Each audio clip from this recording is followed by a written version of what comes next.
Got it? You want a high-impact, emotionally gripping, PG-rated first-person narrative in George Blackman's urgent conversational tone, following the exact structure you outlined. Here's your story. Hash echoes of the forgotten algorithm. Hook the shattering moment. They didn't just reject my paper. They projected my failure onto a 10-foot auditorium screen. I stood there under the harsh fluorescence as the dean's voice sliced through the silence. This is not science, this is fiction. You are hereby dismissed from this institution. The room erupted, not in outrage but in polite, suffocating laughter, the kind that says, we've already decided who you are and it's not worth reconsidering. In that instant I felt something inside me break, and something else ignite. This wasn't just an academic setback, it was exile, and if exile was my fate, then I would build my own kingdom. The painful departure and relentless pursuit asterisk. I left campus with nothing but a box of my belongings and the stubborn weight of my convictions. They called my model pseudo-science, a renewable energy system harnessing bioelectric signals from living cells, but I knew what I had seen in the lab. I knew the numbers weren't lying.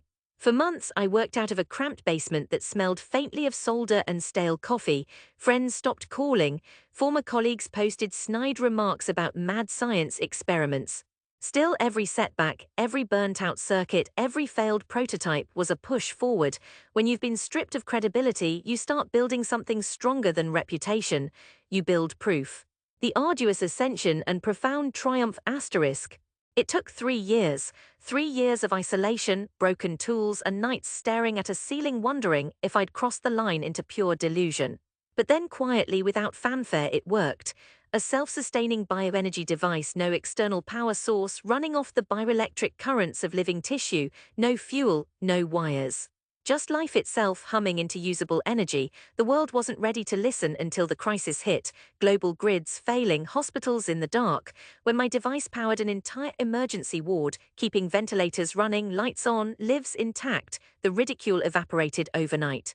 Suddenly, the same voices that dismissed me were calling it the future of renewable energy. But I knew the truth, the future had been here all along, they just hadn't believed. The cathartic return and poetic justice asterisk. 6 months later, I walked back into that same auditorium, this time as the keynote speaker. The dean was in the front row. I held up the device, small enough to fit in my palm, powerful enough to light a building. I didn't gloat, I didn't need to, I simply said, "You once told me this was fiction. Today it is saving lives." The applause was thunderous, but the real victory was silent. It was in knowing that the laughter I'd heard years ago had been replaced by something far more valuable: respect. That's the thing about exile. Sometimes it forces you to discover places no one else has dared to go, and when you return, you're not asking for permission, you're bringing the future with you. Do you want me to now adapt this into an ultra-optimized YouTube script format asterisk, with pacing, suspense beats, and emotional cliffhangers to maximize viewer retention? That way, it'll hit even harder for a video audience.